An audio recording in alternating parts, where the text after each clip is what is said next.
Alors aujourd'hui, le thème c'est l'IA et on va vous montrer en fait nos dernières évolutions produits autour de l'IA et son utilisation au sein des médias. Dans un premier temps, ça sera au niveau du contenu. Et dans un deuxième temps, on verra l'automatisation que l'on a mis en place pour la réalisation automatique des pages journal. Alors Emmanuel va démarrer sur la première partie de la présentation qui tourne autour d'une évolution de Swing. Swing, c'est l'éditeur web de notre CMS éditorial. C'est une extension de Swing qui permet en fait de connecter simplement l'IA aux utilisateurs. Par simple configuration, il n'y a pas de développement, ça permet d'alléger énormément les équipes IT et de promouvoir rapidement au sein des rédactions des nouvelles expériences autour de l'IA pour vous aider à exploiter, améliorer vos contenus. Je te laisse le micro, hein, c'est promis. Alors un petit slide d'introduction.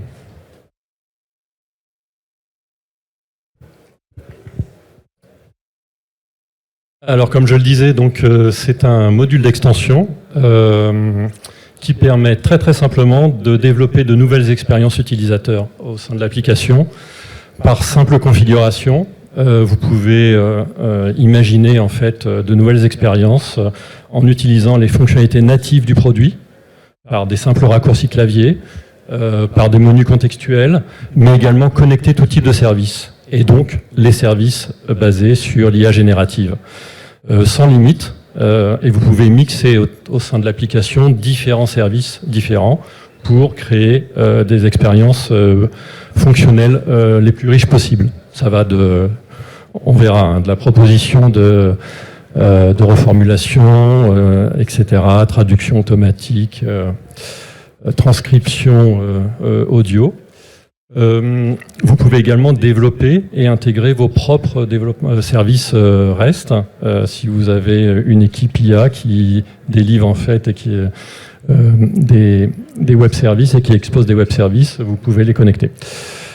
Donc c'est plus qu'un connecteur, c'est également une boîte à outils. Et on pourra montrer quelques exemples d'un client en particulier qui a développé sur la base de Proaction en fait des nouvelles palettes, des nouveaux menus. Voilà, donc je vais laisser Emmanuel lancer la présentation.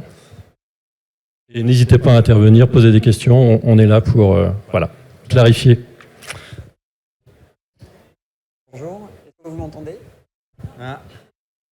Alors, il va falloir que je trouve un moyen. Non, mais il faudrait que je pose le micro. J'ai besoin de mes deux mains. Bonjour. Alors, je vais vous présenter Proaction à travers l'application Swing. Proaction, on l'a déjà montré. Swing, vous l'avez sûrement déjà vu. Le défi aujourd'hui, c'est de vous montrer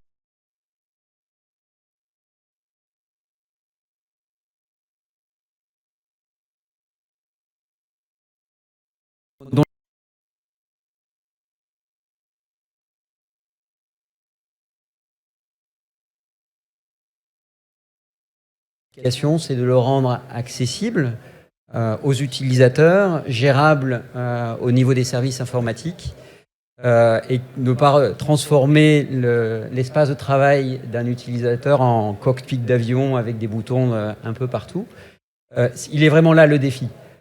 L'objectif de la démo n'est pas de vous présenter les solutions IA, de comparer un service par rapport à un autre, ce n'est pas l'objet. C'est au contraire de montrer que vous avez le choix de votre solution et la mise en œuvre peut se trouver très facilitée pour répondre aux besoins des rédactions qui ne sont pas tous les mêmes. Alors pour commencer la démonstration, je vais aller rechercher du contenu en interrogeant le fil AFP. Avec le connecteur qui permet de requêter la base de l'AFP et accéder à différents contenus que je peux visualiser avec Swing. Puis, il y avait un sujet qui m'intéressait en particulier, c'est l'intelligence artificielle au secours des insectes. Donc, je vais partir de ce contenu et créer mon article. Il y a les insectes. Je vais prendre mon modèle en français. Et donc, je démarre mon article à partir d'une dépêche AFP. Jusque-là, tout va bien. Et tout de suite, dans mon modèle d'article, par exemple, je souhaite avoir un résumé, une accroche, un chapeau qui va accompagner mon article. Première application, je peux demander à un service IA d'analyser mon texte et de me suggérer ou de me donner un chapeau en un clic. Évidemment, il est intéressant aussi avec ces services d'avoir le choix. Et donc, au lieu de demander à l'IA de me générer directement le premier chapeau qu'il pourra me proposer, interroger le même service pour avoir une liste de choix et prendre celui qui conviendrait le mieux à mon article selon moi. Et bien sûr, ensuite, la possibilité de le réécrire, le modifier, puisqu'on est complètement dans l'éditeur de texte. Donc, aller vite vers la création de contenu sur la base d'un article déjà en place. Alors là, ce n'est pas le cas avec l'AFP où la source est quand même de qualité, mais vous pouvez avoir des sources où un travail de réécriture, je vais me rapprocher du micro, merci, est nécessaire pour améliorer le contenu. Et donc là, autre illustration, on était sur un menu contextuel en fonction d'une zone de mon template d'article. Pour d'autres utilisateurs, je vais faire appel à un prompt. Et puis, par exemple, je vais demander à un service IA de reformuler, réécrire l'article et de l'améliorer.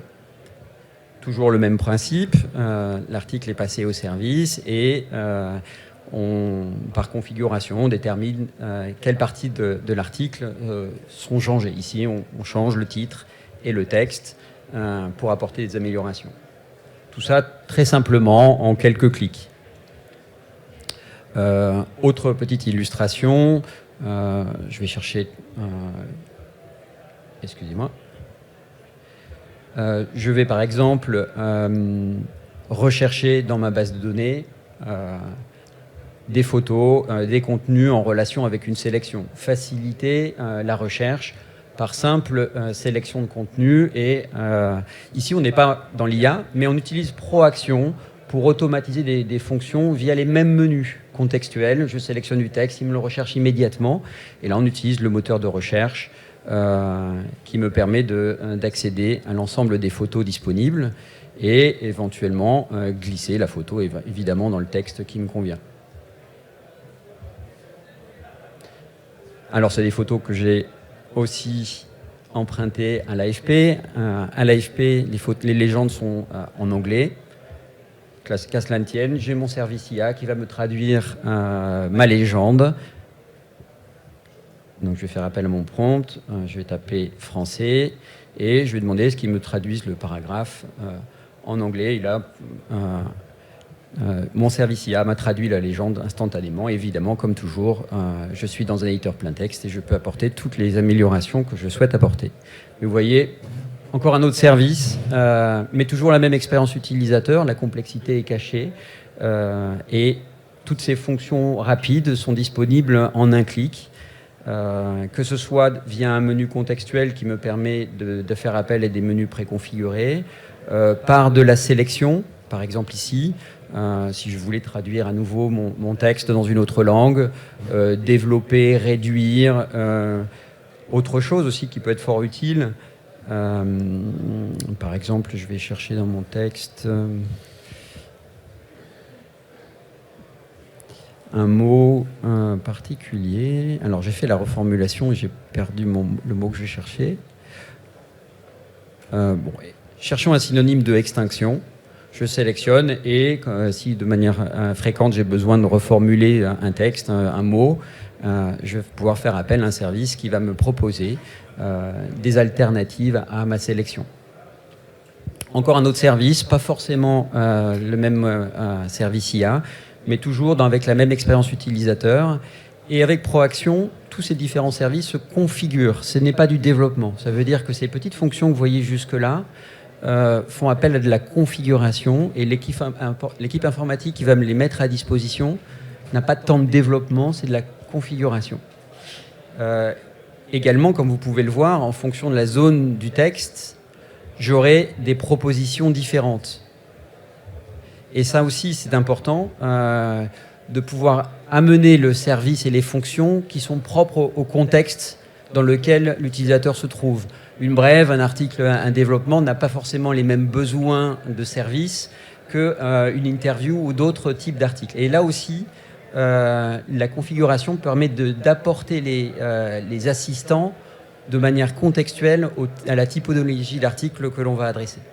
Et si je ne me trompe pas, Emmanuel, on peut également contrôler quels sont les services que l'on donne à tel ou tel type d'utilisateur. C'est-à-dire qu'en fonction du rôle dans l'organisation de la rédaction, certains utilisateurs ont une famille de services et d'autres types de services. Tout à fait juste. Autre exemple aussi, pour améliorer le référencement de mon article, il y a une exigence de métadonnées pour délivrer des mots-clés, titres, SOE, description. Évidemment, si je tape métadonnées, j'ai les différents services à disposition pour pouvoir générer les mots-clés automatiquement, par exemple. Et ça, c'est toujours une tâche un petit peu compliquée au niveau de la rédaction, trouver le bon titre qui va permettre de bien performer sur le digital. L'assistance de l'IA, là, est vraiment pertinente, en fait, pour gagner du temps et trouver les bons points d'accroche pour que les contenus soient bien indexés. Et comme je le disais au début également, la difficulté au bout d'un moment, c'est la multitude de ces petits services, ou grands services d'ailleurs, qui rendent les opérations multiples et rébarbatives. Ce qu'on pourrait très bien imaginer, c'est automatiser toute la partie métadonnées. Et donc, appeler sur une seule action plusieurs services. Par exemple, ici, si je reviens sur mes métadonnées, et en chaîne, je vais demander un titre SOE, les mots-clés, une description pour mon article. Et automatiquement, les trois actions seront enchaînées pour délivrer l'information que je souhaite avoir. Alors, la description prend un peu plus de temps, elle est plus étoffée. Mais ce sont des tâches qu'on peut complètement automatiser en un clic, alors qu'en arrière-plan, c'est plusieurs itérations et plusieurs appels aux différents services. Également aussi, on l'a vu rapidement sur la copie d'écran des Échos, qui est vraiment intéressante, sur la partie réseaux sociaux. Je souhaite promouvoir cet article sur un réseau social. Et donc, j'ai un prompt qui me permet de générer un message pour un ou plusieurs réseaux sociaux. Et de la même façon, vous allez voir dans la zone réservée aux posts des réseaux sociaux, l'IA va me générer une proposition, une série de propositions, et je vais sélectionner celle qui me convient le mieux et arriver dans la zone de l'article correspondant. Et ensuite, vous pouvez, là c'est un petit peu de développement, mais assez simple, aller piocher sur une prévisualisation du rendu de mon article lorsqu'il sera publié sur les réseaux sociaux. Je citais les Échos tout à l'heure parce qu'ils ont une bonne idée, enfin en tout cas je n'y avais pas pensé au début. C'est un réseau social, c'est bien, mais en fait il y en a plusieurs à adresser. Et bien de la même façon que vous avez vu pour les métadonnées, eh bien on peut générer les différents posts avec des prompts préconfigurés pour LinkedIn, pour Facebook, de manière différente, mais aussi automatisée, pour préparer le travail. Et comme toujours, évidemment, le but c'est d'aller plus vite et d'enlever les tâches répétitives, mais le travail rédactionnel reste sur une première base de travail.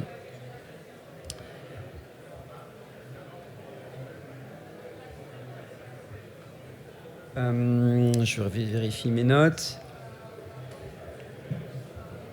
Évidemment, les services IA ne sont pas limités au texte et vous pouvez tout à fait utiliser les mêmes services pour, par exemple, Je cherche. Je l'ai oublié. Pour transcoder une vidéo, un son, et le transformer en une interview avec les différentes questions-réponses. Alors, j'ai eu un trou, je ne sais plus où est-ce qu'il est. Transcription, merci. Et donc ici, par exemple, aller chercher un fichier vidéo ou son et demander à un service IA de me faire une transcription de texte d'une interview.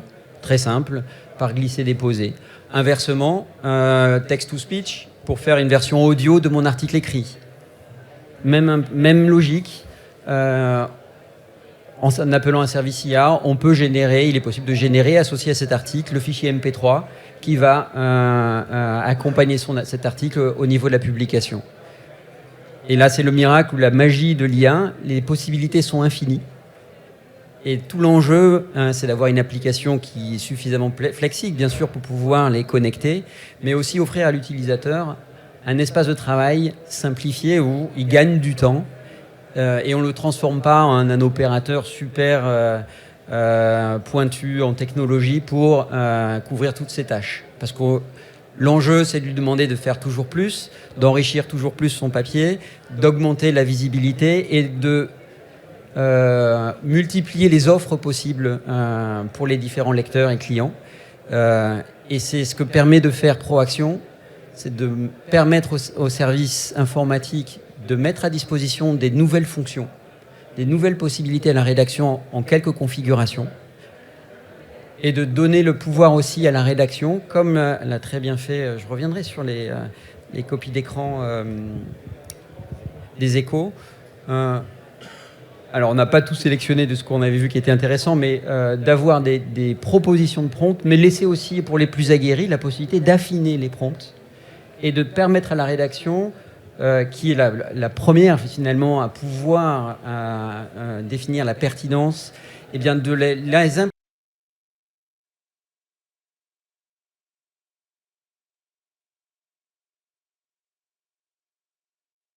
On n'impose aucun prompt au niveau de l'application. C'est le client qui développe ses prompts. Et donc, il peut les tester, les améliorer, et de manière à ce que ça réponde progressivement, parfaitement par rapport aux attentes. Et c'est le cas de ce qui a été fait aux Échos, où les deux panneaux que l'on voit, là, c'est entièrement de la configuration et du développement les Échos. Et c'est même pas l'équipe informatique qui développe les prompts aux Échos. C'est une équipe de la rédaction qui est en charge de ça. Donc c'est des nouvelles compétences qui émergent aussi grâce à l'IA, qui ne sont pas forcément des compétences purement d'informaticiens. Est-ce que vous avez peut-être des questions à ce stade avant de passer à l'étape suivante sur la mise en page? Oui.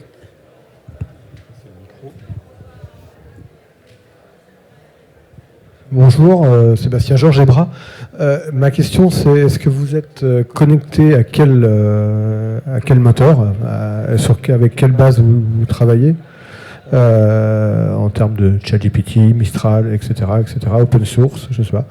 Et finalement, est-ce que derrière les contenus, quel est leur devenir une fois qu'on les charge dans votre application, puisqu'il y a quand même pour nous une question de confidentialité et de préserver nos contenus.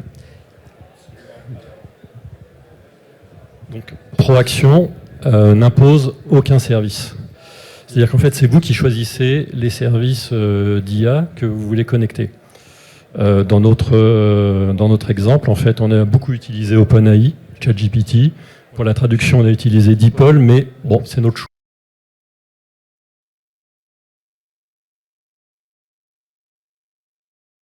Et des équipes au niveau de l'informatique qui sont à même de développer vos propres services. Vous pouvez, avec Proaction, connecter ces services et obtenir le même type de résultats, notamment sur, je sais pas, le traitement de votre fond documentaire, avoir une IA qui fait du RAG, c'est-à-dire de la recherche et de la génération sur la base de votre fond documentaire. Pardon.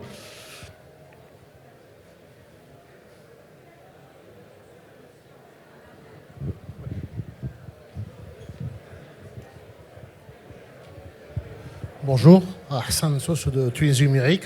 Est-ce que ce que nous voyons maintenant, il va remplacer le CMS utilisé ou bien ça sera interfacé avec le CMS qu'on utilise avec le Workflow? Alors, c'est pas un remplacement, c'est un complément. Oui, il s'interface totalement, absolument. Bonjour, Fabien Larard, je suis éditeur de solutions et aussi éditeur de médias petits.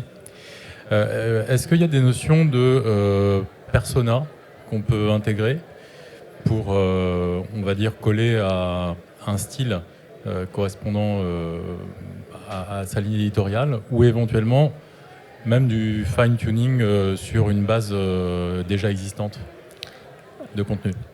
Alors oui, et c'est dans toute l'intelligence derrière la réalisation des prompts. Alors c'est pas notre métier particulièrement à nous, mais les spécialistes en fait de génération de prompts pourront vous répondre par l'affirmative. En fait, ce que l'on voit des mises en œuvre que chez nos clients, que les prompts sont extrêmement riches, des fois plusieurs pages, et ils intègrent des sources de données maison de manière à ce que la génération réponde au style attendu du journal, votre ligne disons, d'écriture éditoriale.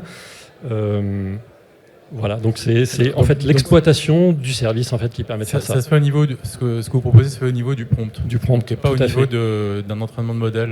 Non. Okay. Alors peut-être si, mais aujourd'hui en fait la majorité des présentations que l'on fait, on connecte sur des modèles standards, et donc toute l'intelligence elle est sur la conception du prompt pour que le modèle réponde en fait aux attentes.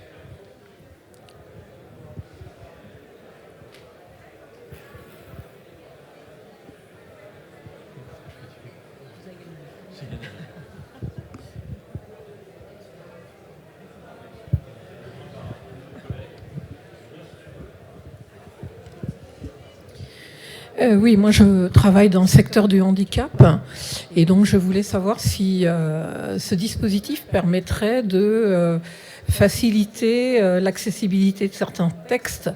Je pense normalement qu'il y a des règles d'accessibilité, la façon de rédiger des articles. Je pense aussi au facile à lire et à comprendre. Je pense que vous creusez quelque chose de très intéressant. Et effectivement, on peut très bien imaginer des prompts adaptés qui génèrent en fait soit de l'audio-transcription ou soit du texte beaucoup plus simple, plus clair, etc., que de la synthèse, du résumé, qui peuvent être intégrés assez facilement en fait. Ça me paraît tout à fait... c'est une vraie opportunité de développement, c'est vrai. Alors, je l'ai pas. Il y avait justement un exemple pour transformer l'article en texte, en langage plus simple, par exemple. Et c'est la magie de l'IA, encore une fois. C'est tous les services, ils peuvent être intégrés et mis à disposition de la rédaction. Je citais tout à l'heure le fichier audio, génération automatique d'un fichier audio MP3 pour les malvoyants. Se fait tout à fait maintenant de manière automatique. Et comme le disait Guillaume, là, ce sont les services IA et d'autres médias ne développent pas de services IA, mais rend leur accès et leur intégration dans l'écosystème simple pour le journaliste. Oui. Oui, Yves Dessay, du groupe EBRA. J'avais une question au sujet de l'auto-alimentation des métadonnées. Est-ce qu'elle peut être déclenchée par le workflow? Est-ce que ça peut devenir quelque chose de complètement automatique? C'est-à-dire on affiche la cellule des métadonnées et derrière, tout ce qui peut être auto-alimenté peut avoir ce déclenchement par le workflow? Ça fait partie en fait des fonctionnalités non exposées de Proaction. Proaction peut être scripter et intégrer en fait dans une transition, dans une action, de manière à avoir un déclenchement automatique pour répondre à tel ou tel besoin. Et donc l'enrichissement de métadonnées automatiquement.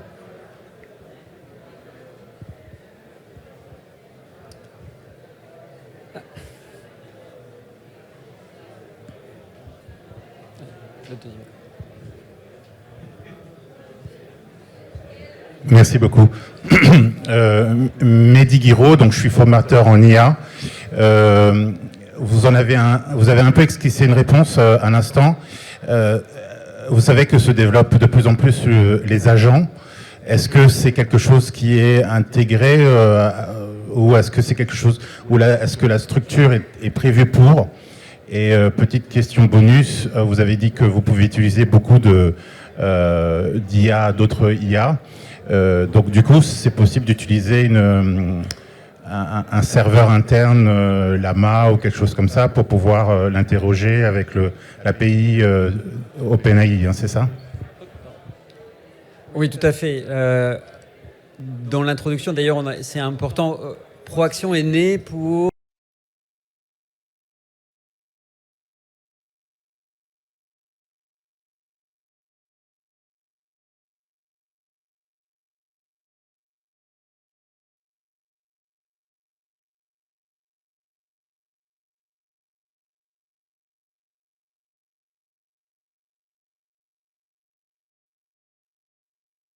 permettre une mise en œuvre simplifiée, uniformisée.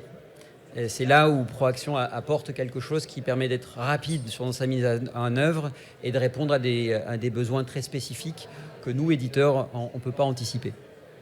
Donc tout à fait, et c'est pas réduit, encore une fois, à des services IA, même si ça a été pensé au début pour ça. Aujourd'hui, tout type de service peut être connecté et apporté à l'utilisateur de la même façon. Bonjour, Nicolas Benoît, consultant éditorial. Je suis également formateur sur une solution de création de scénarios basés sur l'IA. J'avais une question par rapport à votre service qui a l'air de très bien fonctionner. Est-ce que les différents onglets sont reliés entre eux concrètement? Est-ce qu'à un moment, si j'ai envie de changer le chapeau, est-ce que ça va changer l'ensemble de l'article? De la même manière, est-ce que si je change un post à destination d'un LinkedIn ou d'un Twitter, est-ce que ça va avoir une influence sur l'ensemble du texte qui aura été généré dans l'article? C'est du paramétrage. C'est un petit peu aussi l'idée avec les métadonnées tout à l'heure où je montrais soit je fais le mot-clé, soit le titre, soit les trois à la fois. C'est de la configuration du prompt, enfin de l'extension et de l'enchaînement de prompts qu'on va demander de faire. Donc c'est sous la contrôle dans ma démo de l'opérateur qui va choisir de tout changer ou de faire un changement ciblé.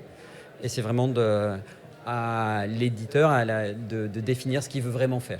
Parce qu'en termes de cohérence éditoriale, c'est relativement important. Tout à fait. Techniquement, c'est possible. Il faut que l'utilisateur aussi appréhende bien que des choses vont changer alors qu'il les a peut-être rééditées derrière. Donc c'est de créer un espace utilisateur compréhensible aussi. C'est absolument possible techniquement. Peut-être un exemple. Ce que vous avez vu dans la démo, c'est qu'à chaque fois que nous, dans notre démo, on sollicite l'IA, elle transforme immédiatement l'article en cours de rédaction. Les Échos, ils ont eu une approche un petit peu différente. Ils ouvrent un panneau avec les propositions, et de manière à donner la possibilité aux journalistes en fait, de choisir et de pouvoir toujours comparer avec le texte source d'origine, de manière à faire des choix avisés par rapport en fait, aux propositions de l'IA. En fait, il faut savoir que l'IA doit être perçue comme une assistance, une aide, pour faciliter peut-être la productivité, mais le journaliste reste totalement maître de son contenu, du début jusqu'à la fin.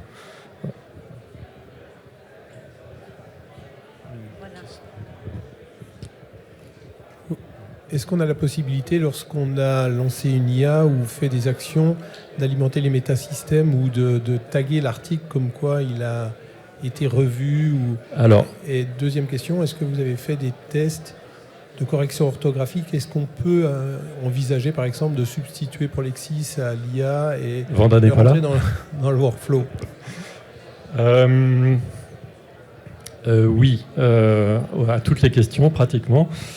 Je pense qu'avec un modèle bien entraîné, on peut effectivement être extrêmement pertinent sur la correction de l'article. C'est de la configuration. Donc en fait, les actions sur la structure de notre modèle d'article où on fait intervenir le service est totalement configurable. Donc c'est sur le contenu. Emmanuel a montré que ça pouvait être sur les métadonnées, mais ça peut être aussi sur les attributs système. Et la troisième question, j'ai oublié Yves, désolé, c'était... C'était si on pouvait taguer l'article. Une fois Oui, qu'on alors l'a la passé. prochaine version de ProAction, on en avait déjà parlé un petit peu l'année dernière, donc c'est dans les tuyaux, va permettre exactement comme le correcteur orthographique, lorsqu'il souligne en fait du texte, on pourra activer en fait une fonction qui permet d'identifier en fait les zones de l'article qui ont été, disons, retravaillées, alimentées par l'IA, par le service ProAction.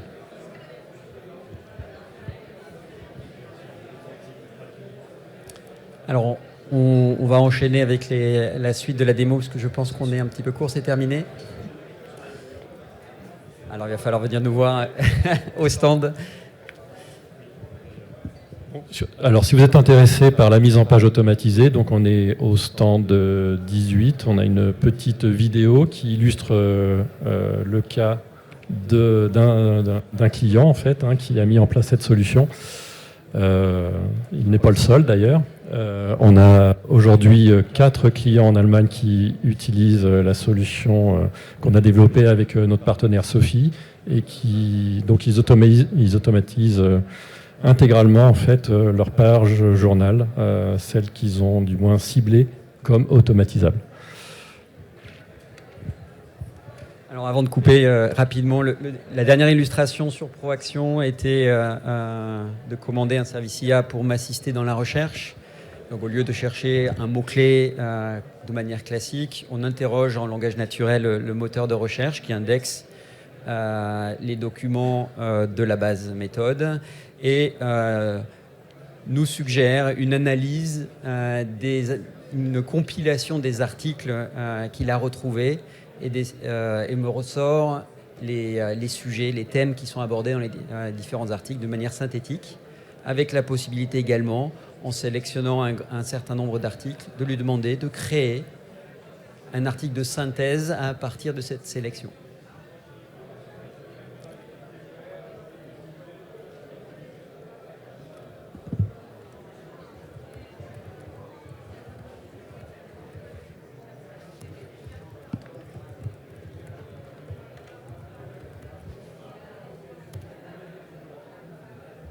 Et je terminerai l'illustration sur ce petit exemple.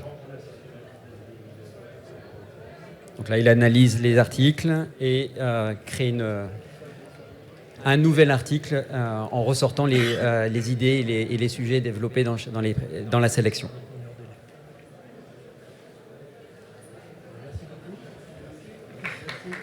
Désolé, ça fait un peu